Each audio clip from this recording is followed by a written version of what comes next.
Well, hi folks, I hope you're all keeping safe and well. I'm Kevin Rees, one of the digital leads here at the Construction Leadership Council. Here we have episode 2 of our Digital Connect Vision of the Future podcast series. We're going to be speaking very shortly to Amber Swift of Northumbrian Water, diving into the topic about having the confidence to chase your dreams. Just to set the context, as we've done in the previous podcasts, just going to share a bit of information as to why are we running this podcast series. What you can see on this slide is some data from the Housing Building Federation from last year's Workforce Consensus Survey. And I think this frames the challenge we face very well indeed. If you look at the data on that graph there, what that shows is that between 2017 and 2022, the average age of the respondents has crept up. So those over 50 seen quite a significant increase in the number of respondents. Thinking about that in a different way, as you look, sort of down the age range, fewer respondents kind of responding to that survey. So that paints quite a telling picture. I think if you look at data from the Office of National Statistics, tells exactly the same story, really. So whilst this is very focused on housing, it's definitely representative of the wider construction sector. The other thing that I really wanted to call out that kind of stood out from that report was that 96% of respondents identify as male. And this definitely ties into, again, other statistics from other bodies. Whatever you read tends to highlight that over 90% of workers in construction are male. And that's definitely a challenge that we need to face into and start to address. In contrast, though, what was interesting from this survey was that it highlighted that the female respondents tended to be more senior than male. So that's a very interesting piece of insight. I think what it shows overall is we've got a lot more work to do to balance the gender across the construction sector. So hopefully that helps just to frame the context of our podcast. I'm going to introduce now Amber Swift from Northumbrian Water. Amber, do you want to sort of do a formal intro? Hello, yeah, no problem. So I'm Amber Swift, work for Northumbrian Water. Probably kind of perfect for this podcast because not only did I start doing a degree apprenticeship through Northumbrian Water, that's how I started my career, but I'm also the woman in tech lead in our IS department, trying to get more women and young people in particular into STEM subjects. So I do a lot of partnerships with universities, recruitment days, get placement students in, attend a lot of women in tech conferences alongside my day job, which I haven't introduced yet. So I'm a performance insight analyst, which is basically I work on the data analytics and data science team. So looking at how we're performing as a company against our targets and also, predicting where we could do better and bringing that insight back into the company to improve our performance. Oh, amazing. And actually, just picking up on the women in tech role, how would you kind of summarize that? Do you think, you seeing good engagement from those kind of in education and early in career wanting to take a more proactive stance? How is that kind of panning out, do you think? Yeah, so in terms of STEM subjects in the UK, we've only got about 26% of graduates in STEM roles. So it's still quite a low number. And similar to what you said, we do see women in senior roles in STEM and engineering, etc. But we're not seeing women in particular in the technical roles. So definitely something we'd like to improve on, something I'm very passionate about. Apprenticeships, again, passionate about that rather than traditional uni. Not that there's anything wrong with that, just, apprenticeships in general are brilliant for STEM topics and engineering because of the more practical side aspect and learning of it. But yes, I would say for me at the moment, there needs to be a big focus in engaging people earlier on, before university, as young as primary school. I'm kind of seeing through the generations. I've got a younger sister, 10 years younger than me. I've got a nephew, 20 years younger than me, and they're just not being engaged in primary school on STEM subjects, STEM careers. So that awareness isn't there. There's still that big push for universities. So, in my opinion, these are the gaps that we really need to tackle as a workforce.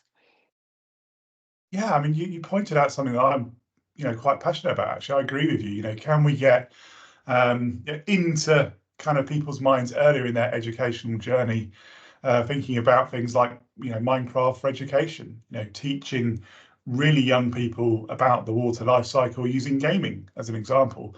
I think there's an awful lot more that we could be doing across the sector. Very, very fortunate to have an ambassador for women in tech with us today. So, well done on that front, Amber. We need more people like you kind of leading the way, really.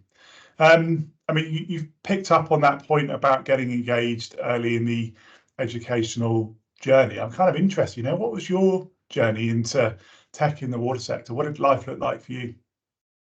Yeah, so if I'm honest, when I was back in secondary school, there was still that big push for traditional university. Again, nothing wrong with that, but it just meant a lot of the opportunities and experiences that might have been more suited for me, I wasn't shown, I wasn't given. So I actually chose to go down the traditional university route, doing a business degree, kind of was pushed down that route by the, leads in school because I was quite good at the subject. So I went to pursue that at university, and within the first year, I just realised it wasn't for me. Being also neurodivergent, I kind of struggle with just lectures and essays type learning. I'm a very learn on the job kind of person. I really enjoy working. So yeah, I learn upon doing things practicals. So I decided just to take a gap year and work for a year, gaining employable skills, knowing I just wanted to do an apprenticeship. I Mhm. wasn't really, again, showing it in school or given those opportunities. So I found them myself. And I basically, in my gap year, an apprenticeship came up doing IT, something I was excelling at in school, but just wasn't pushed towards doing. And that was with Northumbrian Water. So it was a higher degree apprenticeship, working 4 days a week, so well suited for me, and university all day on a Friday, picking up those skills that I then applied at work. So do you know what? I was just really lucky that that opportunity came up within my gap year at the right time. But I think that gap year was needed because it gave me more confidence, public speaking, engagement and collaboration, teamwork, and so that when I applied for the apprenticeship, I went against, such a tough candidate pool because of the fantastic opportunity. And I just think, it happened for a reason, and it got me that place. Oh, amazing. And I suppose as you kind of started that apprenticeship, what was your initial journey like in Northumbrian Water? Were you able to kind of try out different roles? What shape did that kind of early career take for you? Yeah, I will say credit to Northumbrian Water, the degree that they chose in particular in collaboration with Sunderland University.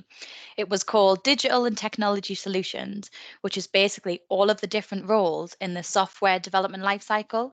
So the beauty of that was we were placed in all of the different teams that had those roles from, you know, requirements gathering and risk, development and coding, testing of the solution, all of those different roles that are needed in that life cycle, which we were then learning about at university.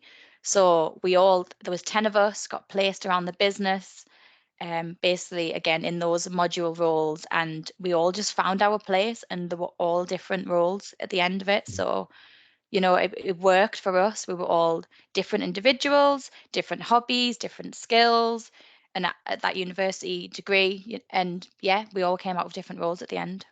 Oh, amazing. And I guess, did you have anyone who kind of feels like in some way, yeah, you sort of fell into the kind of the right role.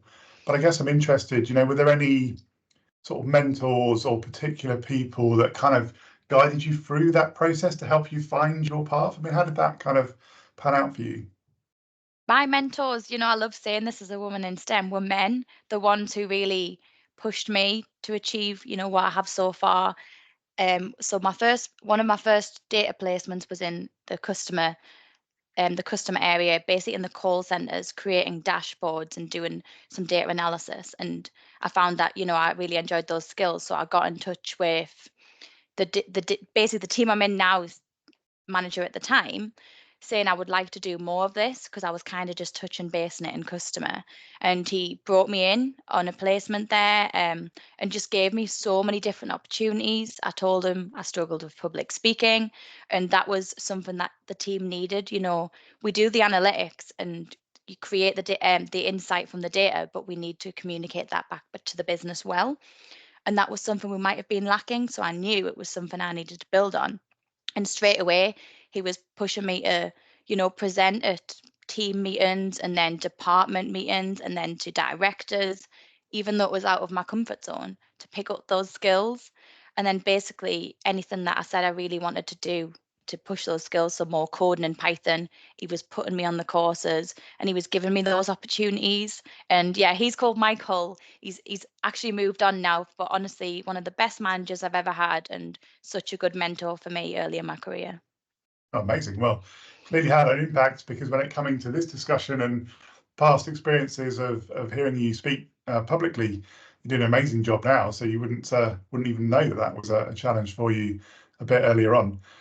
I guess focusing specifically on the role that you do now around the data space, I guess it's one of those areas where, let's be honest, parts of the business can often see it as the kind of the boring area. Having a discussion about data can be a challenge depending on who you're talking to. I think it's personally one of the biggest areas of growth and opportunity in construction. We have things like the information management mandates that were set by government, real focus from government and leaders across the sector, I think, to really start to harness the power of data.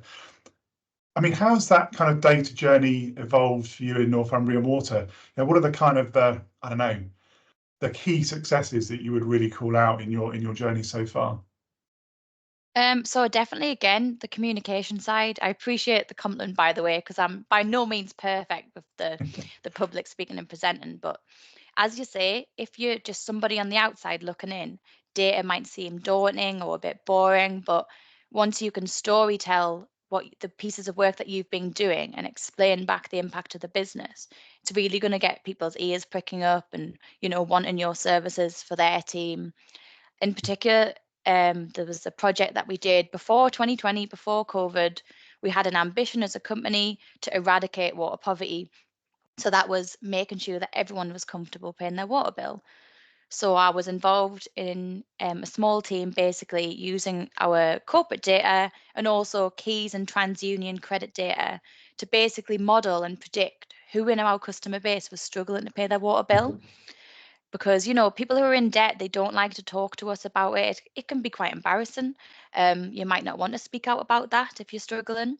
So what we did with that model is we then found hotspots of where we had a lot of customers struggling, so we could pinpoint marketing and let them know that we could help put them on affordability tariffs, and they could just apply online. They didn't have to contact us. Within the first month of deploying that, our affordability tariff uptake went up by 20%. So I mean, Wow. that short story explaining that to somebody, you can really see the power of data and of our role, and that's something that I absolutely love of working in this role. You can see impact in the company. Yeah, that's amazing. I mean, what a brilliant story that's kind of linked directly to, the impact and I guess the purpose that you can have in a data role. It is amazing. And a 20% improvement, that's really impressive. So I guess linked to that then, and the final question for today's podcast is more around, I suppose, the future of data. There's so much happening in this space at the moment. We've got artificial intelligence really coming in, starting to help us make better use of data. But that's just scratching the surface. I mean, as a evolving expert in this space, where do you see the future of data going? Yeah, absolutely. Basically, people might not know about Northumbrian Water, but we're heavily regulated. We've got really difficult targets to meet. So that could be about bursts, about leakage, customer service. And, there's things we can't control, like the weather, global warming, making all of these targets that were set even more difficult to achieve. So, again, it's that predictive modeling and machine learning and data science that I just see arising, especially the importance of it. We need to be, predicting areas where we can improve, because sometimes it's hard to see in the moment, like leakages. Can we use maintenance data to predict where, pipes could burst in the future or leaks could happen, so we can get there before it happens, just for an example. But I just really see the predictive side of analytics and more data science side. It's going to be vital from now on. Predicting consumer behavior, another big one for us. I Mhm. attended a conference in March, a Women in Tech conference, where they were talking about the power of predicting, for example, in boots, certain things that people would buy can then detect early on cancers and things like that. Wow. Just again showing, we can apply the same modeling in many different organizations and sectors and really make a difference. So yeah, predicting consumer behavior, huge one for many different companies. And then again, with all of these difficult targets, real-time analysis. So it's great, getting historic data and predicting future data, but can we start automating reports, letting us know how we are performing right now or Mhm. to the 15-minute time gaps? Do you know what I mean? That's where I kind of see it going. So not just automating reporting, predictive reporting, but how are we doing in the moment so we can react real time?